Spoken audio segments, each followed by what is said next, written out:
ಇಲ್ಲಿ ಮಾಜಿ ಸಚಿವರಾಗಿರುವಂತಹ ಸುನಿಲ್ ಕುಮಾರ್ ಅವರು ಆಗಮಿಸಿ ಈಗ ಇಲ್ಲಿ ಅಭಿಯಾನವನ್ನ ಶುರು ಮಾಡಿದ್ದಾರೆ. ಸದಾಶಿವನಗರ ಪೊಲೀಸ್ ಠಾಣಾ ಮುಂಭಾಗದಲ್ಲಿ ನಾನು ಕರ ಸೇವಕ್, ನಾನು ರಾಮಭಕ್ತ, ನಮ್ಮನ್ನು ಬಂಧಿಸಿ ಅಂತ ಹೇಳಿ ಅಭಿಯಾನವನ್ನ ಶುರು ಮಾಡಿದ್ರು. ಈಗ ಪೊಲೀಸ್ ಠಾಣೆಯ ಮುಂಭಾಗದಲ್ಲಿ ಕೂತು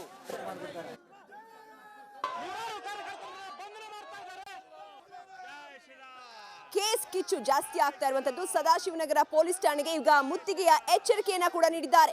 ಶಾಸಕ ಸುನಿಲ್ ಕುಮಾರ್ ನೇತೃತ್ವದಲ್ಲಿ ಪ್ರತಿಭಟನೆ ನಡೀತಾ ಇದೆ. ಪೊಲೀಸ್ ಠಾಣೆ ಮುಂದೆ ಕುಳಿತು ಸುನಿಲ್ ಕುಮಾರ್ ಧರಣಿಯನ್ನ ಮಾಡ್ತಾ ಇದೆ. ನಾವು ವಿಜುವಲ್ಸ್ ಅಲ್ಲಿ ನೋಡ್ತಾ ಇದ್ದೀವಿ. ಪೊಲೀಸ್ ಠಾಣೆ ಮುಂದೆ ಕುತ್ಕೊಂಡು ಸುನಿಲ್ ಕುಮಾರ್ ಅವರು ಧರಣಿಯನ್ನ ಮಾಡ್ತಾ ಇದ್ದಾರೆ. ಕರಸೇವಕರ ಬಂಧನಕ್ಕೆ ಕೇಸರಿ ನಾಯಕರು ಕೆಂಡ ಕಾರ್ತಾ ಇದ್ದಾರೆ. ಹುಬ್ಬಳ್ಳಿಯಲ್ಲಿ 31 ವರ್ಷದ ಬಳಿಕ ರಿಓಪನ್ ಆದಂತ ಕೇಸ್. ಹಿಂದೂ ರಾಮ ಜನ್ಮಭೂಮಿಗಾಗಿ ಹೋರಾಟ ಮಾಡಿದಂತ ಹಿಂದೂ ನಾಯಕರನ್ನ ಬಂಧನ ಮಾಡಲಾಗಿದೆ. ಹಾಗಾಗಿ ಅವರನ್ನ ಬಿಡಬೇಕು, ಕರಸೇವಕರನ್ನ ಬಂಧನ ಮಾಡಿದ್ದಾರೆ, ಅದನ್ನ ಬಿಡಬೇಕು, ಅವರನ್ನ ಬಿಡಬೇಕು ಅನ್ನುವ ನಿಟ್ಟಿನಲ್ಲಿ ಈಗ ಸದಾಶಿವನಗರ ಠಾಣೆ ಮುಂದೆ ಸುನಿಲ್ ಕುಮಾರ್ ನೇತೃತ್ವದಲ್ಲಿ ಪ್ರತಿಭಟನೆ ಆಗ್ತಾ ಇದೆ. ಪೊಲೀಸ್ ಠಾಣೆ ಮುಂದೆ ಕುಳಿತು ಪ್ರತಿಭಟನೆಯನ್ನ ಮಾಡ್ತಾ ಇದ್ದಾರೆ. ಸುನಿಲ್ ಕುಮಾರ್ ಅವರು ಧರಣಿಯನ್ನ ಮಾಡ್ತಾ ಇದ್ದಾರೆ. ನಾವು ಅದರ ವಿಜುವಲ್ಸ್ ಎಲ್ಲ ಕೂಡ ನೋಡ್ತಾ ಇದ್ದೀವಿ. ರಾಜ್ಯದಲ್ಲಿ ಕರಸೇವಕರ ಬಂಧನ ಕೇಸ್ ಕಿಚ್ಚು ಜಾಸ್ತಿ ಆಗ್ತಾ ಇದೆ. ಬೆಂಗಳೂರಿನ ಪೊಲೀಸ್ ಠಾಣೆ ಮುಂದೆ ಕುಳಿತು ಪ್ರತಿಭಟನೆಯನ್ನ ಮಾಡ್ತಾ ಇದ್ದಾರೆ ಸುನಿಲ್ ಕುಮಾರ್ ಅವರು. ಸುನಿಲ್ ಕುಮಾರ್ ನೇತೃತ್ವದಲ್ಲಿ ಪ್ರತಿಭಟನೆ ಆಗ್ತಾ ಇರುವಂತದ್ದು. ರಾಜ್ಯದಲ್ಲಿ ಕರಸೇವಕರ ಬಂಧನ ಕೇಸ್ ಕಿಚ್ಚು ಜಾಸ್ತಿ ಆಗ್ತಾ ಇದೆ. ಹುಬ್ಬಳ್ಳಿಯಲ್ಲಿ 31 ವರ್ಷದ ಬಳಿಕ ರಿಓಪನ್ ಆದಂತ ಕತೆ ಇದು. ರಾಮ ಜನ್ಮಭೂಮಿಗಾಗಿ ಹೋರಾಟ ಮಾಡ್ತಿದ್ದಂತ ಹಿಂದೂ ನಾಯಕರನ್ನ ಬಂಧನ ಮಾಡಲಾಗಿದೆ. ಇವಾಗ ಈ 31 ವರ್ಷದ ಬಳಿಕ ರಿಓಪನ್ ಆಗಿ ಅವರನ್ನ ಅರೆಸ್ಟ್ ಮಾಡಿದ್ದಾರೆ. ಆ ಒಂದು ನಿಟ್ಟಿನಲ್ಲಿ ಕರ ಸೇವಕರ ಬಿಡುಗಡೆ ಮಾಡಬೇಕು ಅಂತ ಮುನ್ನೆಲೆಯಲ್ಲಿ ಈಗ ಪೊಲೀಸ್ ಠಾಣೆ ಮುಂದೆ ಕುಳಿತು ಸುನಿಲ್ ಕುಮಾರ್ ಅವರು ಧರಣಿಯನ್ನ ಮಾಡ್ತಾ ಇದ್ದಾರೆ. ರಾಜ್ಯದಲ್ಲಿ ಭುಗಿಲೆದಿದೆ ಕರಸೇವಕರ ಬಂಧನ ಕೇಸ್. ಪ್ರತಿಯೊಬ್ಬರು ಕೂಡ ಹಿಂದೂ ನಾಯಕರು ಪ್ರತಿಭಟನೆಯನ್ನ ಮಾಡೋದಕ್ಕೆ ಮುಂದಾಗಿದ್ದಾರೆ. ಈಗ ಕರಸೇವಕರ ಬಂಧನಕ್ಕೆ ಕೇಸರಿ ನಾಯಕರು ಕೆಂಡ ಕಾರ್ತಾ ಇದ್ದಾರೆ. ಸದಾಶಿವನಗರ ಪೊಲೀಸ್ ಠಾಣೆಗೆ ಮುತ್ತಿಗೆಯ ಎಚ್ಚರಿಕೆಯನ್ನ ಕೂಡ ನೀಡಲಾಗಿದೆ. ಶಾಸಕ ಸುನಿಲ್ ಕುಮಾರ್ ನೇತೃತ್ವದಲ್ಲಿ ಪ್ರತಿಭಟನೆಯನ್ನ ಮಾಡ್ತಾ ಇದ್ದಾರೆ. ಪೊಲೀಸ್ ಠಾಣೆ ಮುಂದೆ ಕುಳಿತು ಸುನಿಲ್ ಕುಮಾರ್ ಅವರು ಧರಣಿಯನ್ನ ಮಾಡ್ತಾ ಇದ್ದಾರೆ. ನಾವು ನೋಡ್ತಾ ಇದ್ವಿ ವಿಜುವಲ್ಸ್ ಅಲ್ಲಿ. ಹಿಂದೂ ನಾಯಕರನ್ನ ಅರೆಸ್ಟ್ ಮಾಡಿದ್ದಾರೆ. ಕಾಂಗ್ರೆಸ್ ಏನಾದ್ರೂ ಕಾಂಗ್ರೆಸ್ ಟಾರ್ಗೆಟ್ ಮಾಡಿದ್ಯಾ? ಹಿಂದೂ ನಾಯಕರನ್ನ ಬಂಧಿಸಬೇಕು, ಅವ್ರಿಗೆ ಟಾರ್ಚರ್ ಕೊಡಬೇಕು ಅನ್ನುವ ನಿಟ್ಟಿನಲ್ಲಿ ಏನಾದ್ರು ಟಾರ್ಗೆಟ್ ಮಾಡಿದ್ಯಾ ಅಂತ ಹೇಳಿ ಬಿಜೆಪಿಯವರು ಪ್ರತಿಭಟನೆಯನ್ನ ಮಾಡೋದಕ್ಕೆ ಮುಂದಾಗಿದ್ದಾರೆ. ಈಗ ಪೊಲೀಸ್ ಠಾಣೆ ಮುಂದೆ ಕುಳಿತು ಸುನಿಲ್ ಕುಮಾರ್ ಅವರು ಧರಣಿಯನ್ನ ಮಾಡ್ತಾ ಇದ್ದಾರೆ. ಆ ವಿಜುವಲ್ಸ್ ಅನ್ನ ಕೂಡ ನಾವು ನೋಡ್ತಾ ಇದ್ವಿ. ರಾಜ್ಯಾದ್ಯಂತ ಭುಗಿಲೆದಿದೆ ಈ ಒಂದು ಕಿಚ್ಚು. ಕರಸೇವಕರ ಬಂಧನ ಕೇಸ್ಗೆ ಸಂಬಂಧಪಟ್ಟಂತೆ ರಾಜ್ಯದ ಎಲ್ಲಾ ಕಡೆ ಪ್ರತಿಭಟನೆಯನ್ನ ಮಾಡಬೇಕು, ಹೋರಾಟವನ್ನ ಮಾಡಬೇಕು, ಹಿಂದೂ ನಾಯಕರನ್ನ ಬಿಡುಗಡೆ ಮಾಡಬೇಕು ಅನ್ನುವ ನಿಟ್ಟಿನಲ್ಲಿ ಪ್ರತಿಭಟನೆ ಕೂಡ ಕೈಗೊಳ್ಳಲಾಗಿದೆ. ರಾಜ್ಯಾದ್ಯಂತ ಬಿಜೆಪಿ ಅರೆಸ್ಟ್ ಕ್ಯಾಂಪೇನ್ ಕೂಡ ಮಾಡ್ತಾ ಇದ್ದಾರೆ. ಠಾಣೆ ಮುಂದೆ ಕೇಸರಿ ಸೇನಾನಿಗಳು ಕೂಡ ಧರಣಿಯನ್ನ ಮಾಡ್ತಾ ಇದ್ದಾರೆ. ಕರಸೇವಕರ ಅರೆಸ್ಟ್ಗೆ ಸಂಬಂಧಪಟ್ಟಂತೆ ಈಗ ಎಲ್ಲಾ ಕಡೆ ಆ ಒಂದು ಕಿಚ್ಚು ಭುಗಿಲೆದ್ದಿರುವಂಥದ್ದು. ಮತ್ತೊಂದು ಹಂತಕ್ಕೆ ಬಿಜೆಪಿ ಹೋರಾಟವನ್ನ ಮಾಡೋದಕ್ಕೆ ಮುಂದಾಗಿದೆ. ನಾನು ಕೂಡ ಕರಸೇವಕ ಅಂತ ಹೇಳಿ ಸುನಿಲ್ ಕುಮಾರ್ ಅವರು ಧರಣಿಯನ್ನ ಕೂತಿದ್ದಾರೆ. ಪೊಲೀಸ್ ಠಾಣೆ ಮುಂದೆ ಧರಣಿಯನ್ನ ಮಾಡ್ತಾ ಇದ್ದಾರೆ. ರಾಜ್ಯದಲ್ಲಿ ಈ ಒಂದು ಕಿಚ್ಚು ಭುಗಿಲೆದ್ದಿರುವಂಥದ್ದು. ಕರಸೇವಕರನ್ನ ಬಂಧನ ಮಾಡಿದ್ದಕ್ಕೆ ಕೇಸರಿ ನಾಯಕರು ಕೆಂಡ ಕಾರ್ತಾ ಇದ್ದಾರೆ.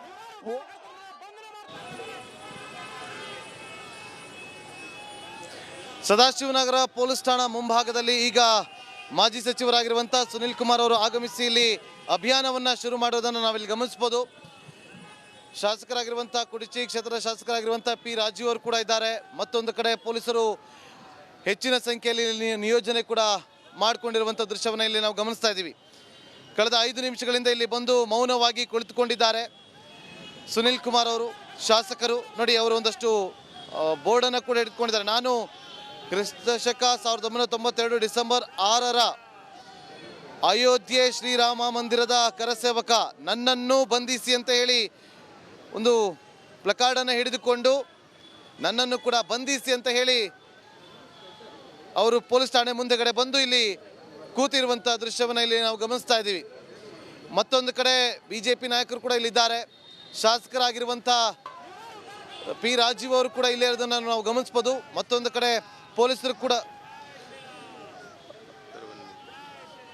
ಮಾಜಿ ಶಾಸಕರು ಕೂಡ ಇದ್ದಾರೆ. ಇಲ್ಲಿ ಈಗ ಪೊಲೀಸರು ಅವರೊಂದಿಗೆ ಮಾತನಾಡೋದಕ್ಕೆ ಹೋಗ್ತಾ ಇರುವಂಥ ದೃಶ್ಯವನ್ನು ಕೂಡ ನಾವು ಗಮನಿಸ್ತಾ ಇದ್ದೀವಿ. ಮನವಿಯನ್ನು ಮಾಡಿಕೊಳ್ತಿದ್ದಾರೆ. ಸೊ ಒಂದು ಅಭಿಯಾನ ಶುರುವಾಗಿದೆ. ಇಲ್ಲಿ ನಾನಾ ಪೊಲೀಸ್ ಠಾಣೆಗಳ ಮುಂಭಾಗದಲ್ಲಿ BJP ನಾಯಕರು ಇವತ್ತು ಈ ರೀತಿಯಾಗಿ ಅಭಿಯಾನವನ್ನು ಶುರು ಮಾಡ್ತಿದ್ದಾರೆ. ಒಂದು ಕಡೆ ಪೊಲೀಸರು ಸುನಿಲ್ ಕುಮಾರ್ ಅವರ ಇವತ್ತು ಅಭಿಯಾನವನ್ನು ಶುರು ಮಾಡ್ತಿದ್ದೀರಿ. 90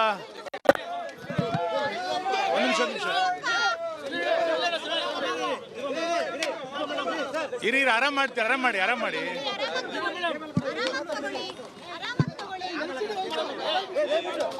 ಆರಾಮ ತಗೊಳ್ರಿ ಪ್ರಶಾಂತ್, ಸ್ವಲ್ಪ ಆರಾಮ.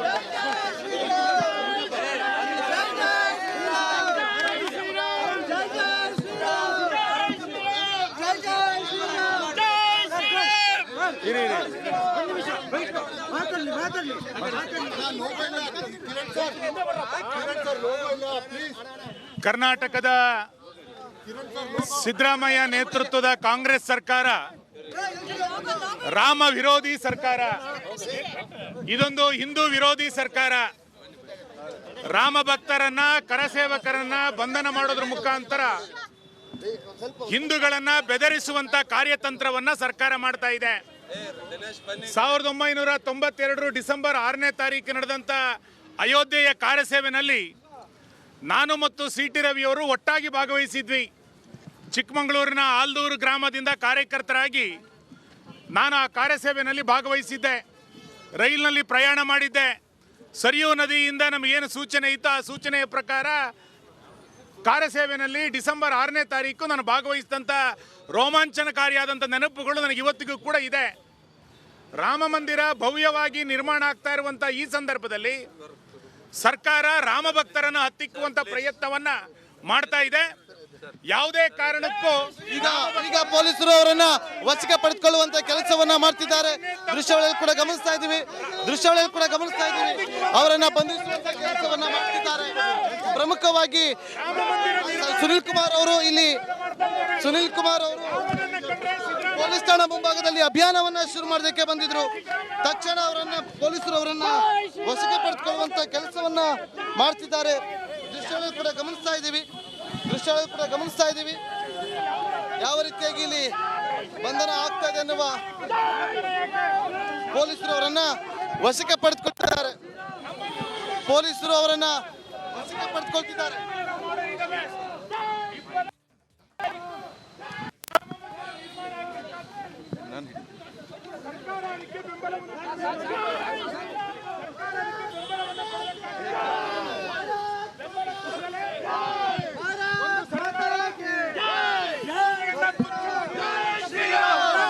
ಸರ್ಕಾರ ಮಾಡ್ತಾ ಇದೆ.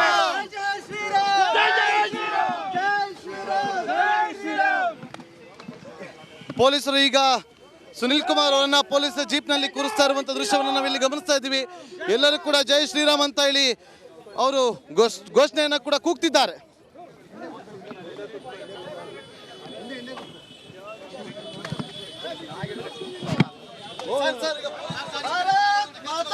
ನಾವು ಇಡೀ ರಾಜ್ಯದಲ್ಲಿ ರಾಮ ಸೇವಕರು ಅತ್ಯಂತ ಖುಷಿಯಿಂದ ಇದ್ದೇವೆ, ಸ್ವಾಭಿಮಾನದಿಂದ ಇದ್ದೇವೆ.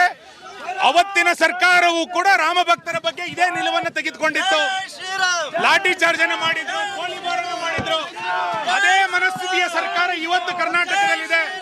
ಸಿದ್ದರಾಮಯ್ಯನವರಿಗೆ ರಾಮನನ್ನ ಕಂಡ್ರೆ ಆಗೋದಿಲ್ಲ, ಸಿದ್ದರಾಮಯ್ಯನವರಿಗೆ ಮಂದಿರ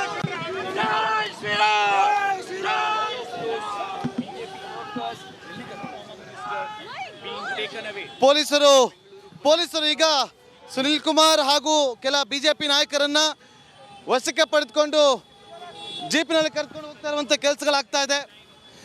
ಈಗಷ್ಟೇ ಅವರು ಸ್ಲೋಗನ್ ಅನ್ನು ಹಿಡಿದು ನಾನು ಕರಸೇವಕ, ನನ್ನನ್ನು ಬಂಧಿಸಿ ಅಂತ ಹೇಳುವಂಥ ಕೆಲಸವನ್ನ ಒಂದು ಫೋಟೋವನ್ನು ಇಟ್ಟುಕೊಂಡು ಅವರು ಧರಣಿಯನ್ನು ನಡೆಸೋದಕ್ಕೆ ಶುರು ಮಾಡಿದ್ರು.